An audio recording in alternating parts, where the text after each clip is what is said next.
Disappointing year for the Wildcats in 2024. A lot of people had them winning this I did. conference. I had them going to the playoffs. Yeah, I mean, in my preseason Noah prediction. Fifita was fantastic in 2023. And then with the fact that he was still paired with Tedero McMillan, a lot of people kind of looked at that and were like, "Oh, this combo right here, like that's all we need."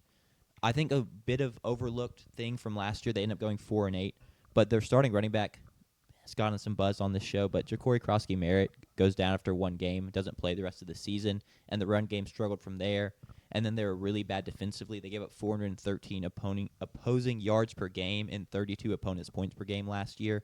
So the defense just got shredded. Fifita regresses a little bit. McMillan had a solid season, not quite like his sophomore season, though, when him and the rest of the offense were just lighting it up. So offense takes a step back. Defense is really bad, and they go 4-8 with a new head coach, Brent Brennan, because if you remember, you had Fish leaves and goes for Washington to fill that vacancy. Coming into this year, they have the 11th best odds to win the Big 12 title. So people have kind of cooled on them, understandably, since last year was pretty rough. Some key players, Noah Fifita, JP already mentioned, he's still back.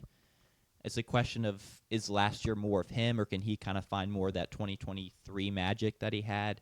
Can he, find ways to make plays outside the pocket while also protecting the football? Can you kind of ride the balance there? It's tough. They bring in a couple big transfers, in my opinion. Ismail Mahdi from Texas State. He's had 2,300 yards over the past couple years.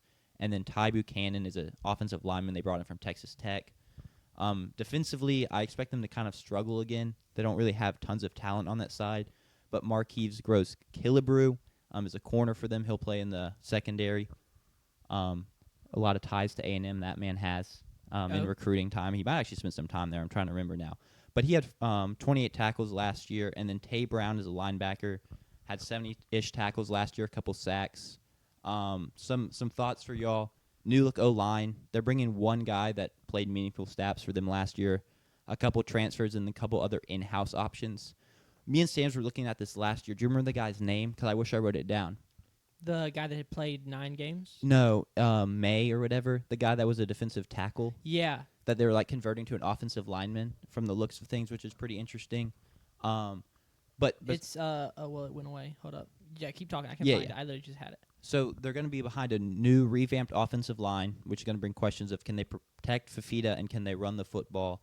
And then also Tet's gone. So what are the weapons going to look like for Fifita? Because if you expect Fifita to kind of find the groove that he had in 2023 when McMillan was on the team, Jacob Cowing was really good on that team. They had good receivers that year. So can people step up the transfers they're bringing in and then in-house options? Are they going to be able to give consistent catching options for Fifita? And then, again, the defense was really bad last year, so do you expect the defense to really step forward? What are y'all guys' thoughts on this team? The guy's name was Chubba May. Thank you. Played defensive tackle previously, and now they're moving to offensive line. He's a big dude, so. Yeah. I'm not a huge fan. Did you already talk about their weapons and their stats last season? I did not. I just kind of referenced the weapons. Yeah, but so so there are 3 starting wide receivers. 2 of them transferred in, and then one of them was already on the roster from last year. They have 28 combined starts last season, and then those 28 starts they combined for 6 touchdowns and 1,800 yards. So very underwhelming numbers. It's like 66 yards a game, and then 6 touchdowns over 28 games is like 1 every 7 games. It's just pretty underwhelming stuff. So I'm not, and that's going from Tedero McMillan, who was a first-round draft pick, who didn't have, it was a down junior season after a sophomore season. I'm not very excited about the weapons that they've got to go around him. The running back could be a good running back, but the wide receiver room, I'm just not confident, especially with Noah Fifita coming off of that regression. I feel like they really needed to, step up and double down on giving him the weapons to succeed and because they've seen the high-end play he has. And I don't think they made the moves necessary to do that. Sure.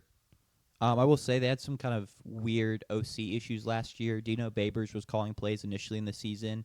In season, he loses that job, and then from there it's kind of a scramble to figure out who's going to call plays. So they do have a new OC, Seth Doge. Okay. I don't actually know if that's his last name, but new as of they changed it this year. Mm-hmm. So not. So this will be his first time calling plays for Arizona. He only has 1 year of experience before this. Okay. But maybe he can spice things up. I don't remember. You'd have to look it up. Jeff? Doege. Seth Doge. But yeah, so that's an interesting wrinkle. Maybe he can sort things out, kind of refine the groove that Fifita was in 2023. But JP? Yeah, I feel like I don't know the pulse of Arizona Wildcats Sure. football and that fan base, but I feel like this season is just a year of can we get back to having a winning record? Can we try to get to 8-4? Yeah. Can we? I mean, kind of like how with Mississippi State, like, and that's not our expectation this season, but can we beat our in-state rival? Can you go and shock Arizona State at their house, kind of thing? I think that's kind of their expectations, and that's how I would look for a hopeful season from them. While like you've got a good quarterback in Fifita, and given how the Big 12 is, anything's possible. Yeah. I think you accept 7-5, 8-4. I don't think you want to, especially considering what you had last season. And Sanders, you said you picked them to go to the playoff last year. I did, yeah. Like that, for that to have gone as poorly, I think if I was an Arizona fan, I would just hope, can we return to some semblance of what we were prior to that season?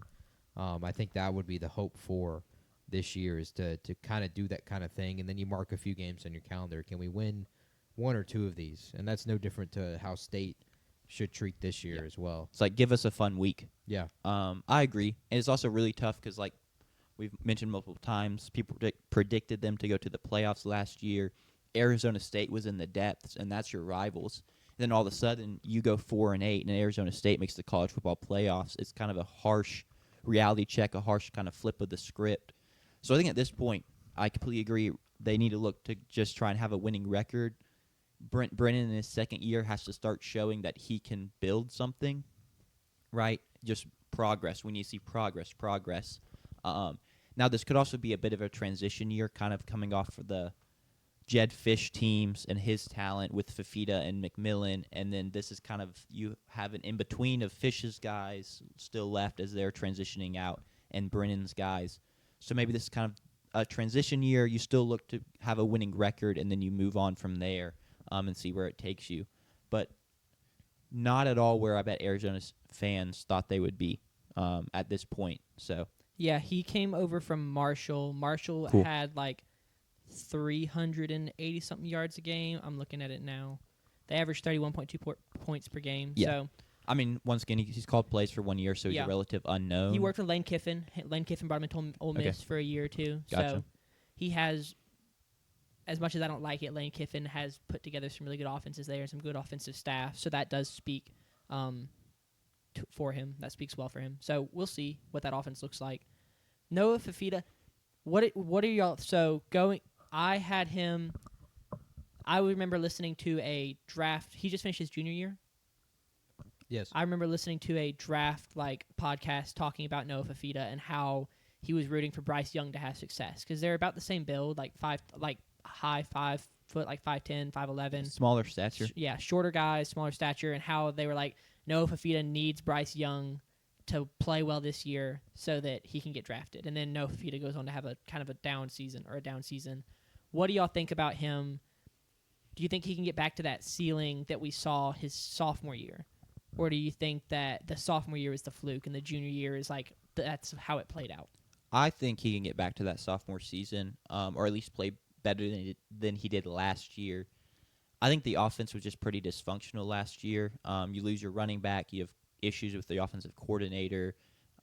Even a lot of people had questions about Ted McMillan and stuff like that too. Not that he didn't produce, but just kind of why is he not being as dominant and stuff like that? And he ended up going in the first round. He was fantastic. And so if he even didn't reach his peak last year in college, not that he wasn't I'm not trying to say he had a bad year, but I don't see why that can't be viewed as Fifita's down year and he can go back to playing really well.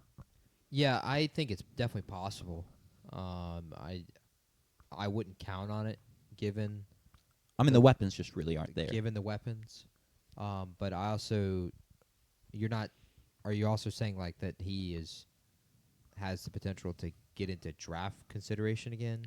I wasn't, but yeah, I'll throw that out there. Do you think we could see him go in first 2 rounds? Oh, I wouldn't draft him. Absolutely not in the first 2 rounds. I think, I don't want to write the book on Bryce yet. I'd give him this last year. I still think that book is slightly written. I think that book is slightly written on a guy like Tua, who's a little taller but of similar stature. I think that book is kind of already written. There's going to be one-offs all the time. I mean, the biggest one-off is right behind me on this wall right here. So it's possible, but I don't see it. I don't see him playing in the first and second round consideration. No. Yeah. Definitely That not. was too high. I just picked a number off the cuff and I chose too high. I see him being a guy that doesn't get drafted, maybe gets invited to like a mini camp or something like that. Could be a CFL quarterback. Yeah, but also the bigger thing, he's only a junior, so I expect him Yeah. to just try and play well this year, and then try and find some money for his senior year, and just He could be a big transfer. Yeah. Like that's completely possible if the way this Arizona season doesn't go well again. I don't think he's looking draft personally. yeah. In fact, I'm sure he transfers in the video game because everybody transfers in this version of the game. Facts. So I think that's more possible than playing the first, second round consideration. But it's possible. The weapons, like we said, it's just a huge concern there. Even with losing Ted McMillan, you're going to struggle, and then they've got struggles on top of that as well. So I was gonna go for wrap it up with over/under prediction because we're not gonna pick the whole schedule like we did No, for the NFL. no, yeah, just But I've got their over/under, and I'll throw the schedule up there.